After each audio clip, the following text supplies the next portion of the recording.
Bonjour, c'est Gilles sur boursicoté.com. Voici l'analyse technique du CAC 40 pour cette journée du vendredi 29 janvier 2016.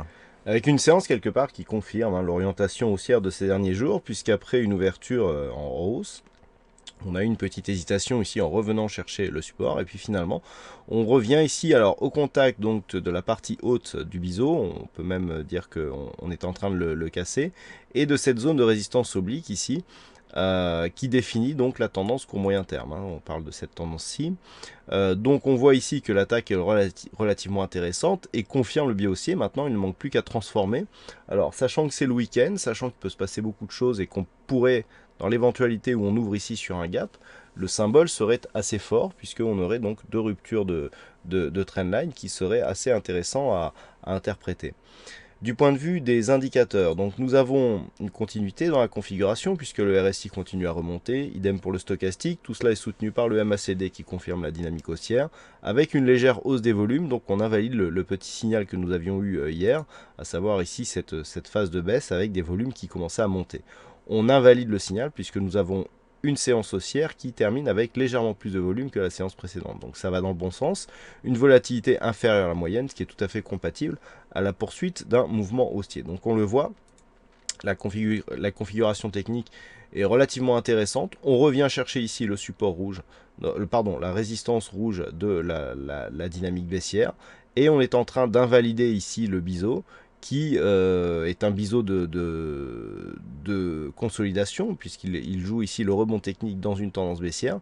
Mais si on venait ici à casser cette zone, eh bien, on aurait un double signal qui irait donc dans le sens, je dirais, presque d'un retournement. Alors, comme nous sommes vendredi, je vous propose une vue hebdomadaire des marchés. Alors, sur l'hebdo, on a aussi une confirmation de signal intéressant, puisque on vient ici marquer une phase de hausse. Toutefois, il ne faut pas oublier que sur les précédentes phases, on a ici une succession de points hauts qui est baissière et une succession de points bas qui est baissière elle aussi, et tout ceci depuis la semaine dernière. Donc nous sommes bien dans une tendance moyen terme baissière, puisque la succession de points hauts et de points bas, et nous en avons trois significatifs, se fait sur une évolution descendante. Donc on est toujours dans une tendance baissière moyen terme, et il faudra casser cette zone des 5011 ici pour sortir de cette dynamique. Donc pour l'instant, on est ici sur une phase d'accélération, on est venu marquer ici une pression sur la bolle inférieure, et on commence à remonter. On est à peine ici sur une moyenne mobile très courte, de retour après sortie de bande de Bollinger. Donc pour l'instant, on est vraiment sur du rebond technique. C'est ce que l'on confirme par rapport au reste de la dynamique. Et d'ailleurs, si on trace le retracement de Fibonacci de la dynamique moyen terme, eh bien nous sommes à peine sur le retracement ici est 38,2%, et encore même pas, puisque le retracement, lui, il est à 4438 points. Donc pour l'instant, on n'est pas du tout sorti d'affaire, on est vraiment dans cette dynamique baissière, au contact certes de cette zone de résistance que l'on a vu sur le daily, mais on n'est pas du tout encore sur un mouvement de retournement. Point de vue des indicateurs, donc on est sur une neutralisation sur le RSI, le stochastique lui aussi. Par contre, sur le MACD, on a un signal de retournement assez intéressant, puisque la semaine dernière, nous avions eu ici ce signal, donc, qui était donc le MACD dans sa partie négative qui se retournait. Donc en général, le timing est plutôt bien vu sur cet indicateur MACD. Il n'y a qu'à voir ici où est arrivé le premier signal, l'histogramme vert ici sur cette bougie rouge qui finalement d'un point de vue moyen terme nous a donné un bon signal de retour ici à une tendance haussière. Donc il est tout à fait possible que on ait ici une configuration similaire.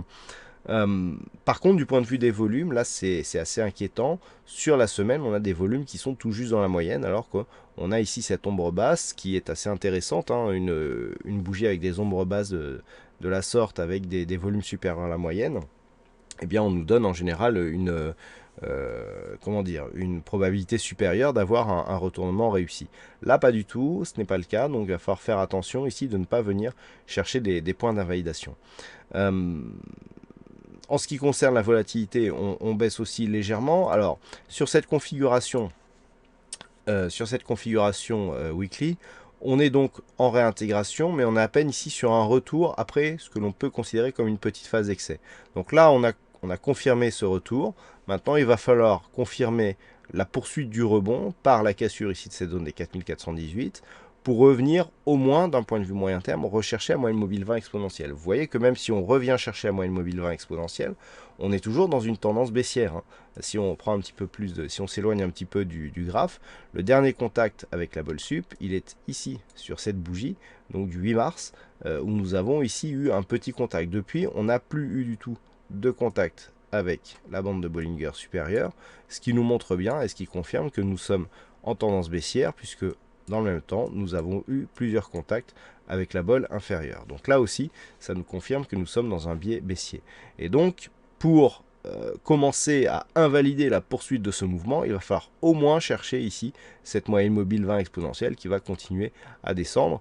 Donc vous voyez que si on est ici aux alentours des 4600 points, eh bien on a encore du chemin à faire, c'est-à-dire quasiment 200 points donc, pour rejoindre cette moyenne mobile. Donc par contre, toute rupture alors de cette zone ici des 4210 confirmé par une zone des 4084, là nous donnerait un signal de poursuite de la tendance baissière qui est en cours. Donc je parle de la tendance court terme, celle qui se situe ici. Et donc une rupture ici de ce point bas eh bien, serait assez inquiétante pour la suite des événements, puisqu'elle confirmerait d'une part la tendance moyen terme et qu'elle accentuerait d'autre part la tendance court terme. Et tout cela serait bien sûr orienté à la baisse. Alors comment synthétiser tout ça pour la prochaine séance?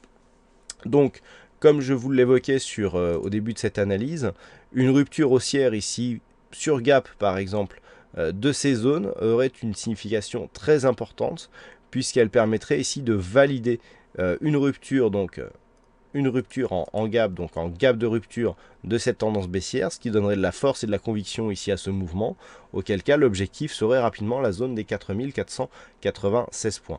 Nous avons une zone de neutralisation qui se situe ici, c'est-à-dire sous cette petite ligne noire, mais au-dessus de cette ligne rouge. Si on sort ici de cette manière, là, eh bien, on pourra penser qu'on va partir dans une phase de neutralisation, en tout cas pour ce qui est du court terme. Par contre, je dirais le point où il ne faudrait pas ouvrir, c'est dans cette zone ici, 4360, allez, 4380. À partir du moment où on va ouvrir, à partir de cette séance ici, à partir de cette séance-là, à partir du moment où on va ouvrir ici, sous cette zone des 4380, là le risque baissier est très très fort puisque l'on conjugue les signaux court terme, donc de sortie de ce biseau qui nous donne un objectif de retour ici sur la zone des 4109 points, origine du biseau, et en plus on marque un signal de continuité puisqu'on reste sous la résistance de la tendance moyen terme qui donc serait baissière, et là eh bien on pourrait très bien aller chercher une zone de point bas sur le support qui définit le trend baissier. Donc trois zones ici dont il faut se rappeler, je le rappelle. Donc au-delà des 4430 points, je dirais que c'est très haussier et on a un objectif à 4496. Sous les 4380, on a un biais baissier avec donc un objectif qui se dessine sur les 4109 voire 4084. Entre les deux, donc c'est la zone de neutralisation. Voilà ce que l'on peut dire sur cette analyse technique du CAC 40. Alors aujourd'hui, il y a un fixing, c'est Majestic qui gagne sur cette session, bravo à toi Majestic. Et en ce qui concerne les statistiques, alors on a une statistique qui est assez équilibrée. Le potentiel est plutôt haussier, donc on irait ici vers une poursuite du mouvement haussier du point de vue statistique, puisque pour la prochaine séance, eh bien, nous sommes à 55% de probabilité haussière en fonction des configurations donc identiques sur les 15 dernières années. Voilà donc ce que l'on peut dire sur cette analyse technique du CAC 40. Passez un bon week-end, bonne chance dans vos prochains trades. On se retrouve dès lundi pour d'autres analyses techniques sur le site boursicoté.com.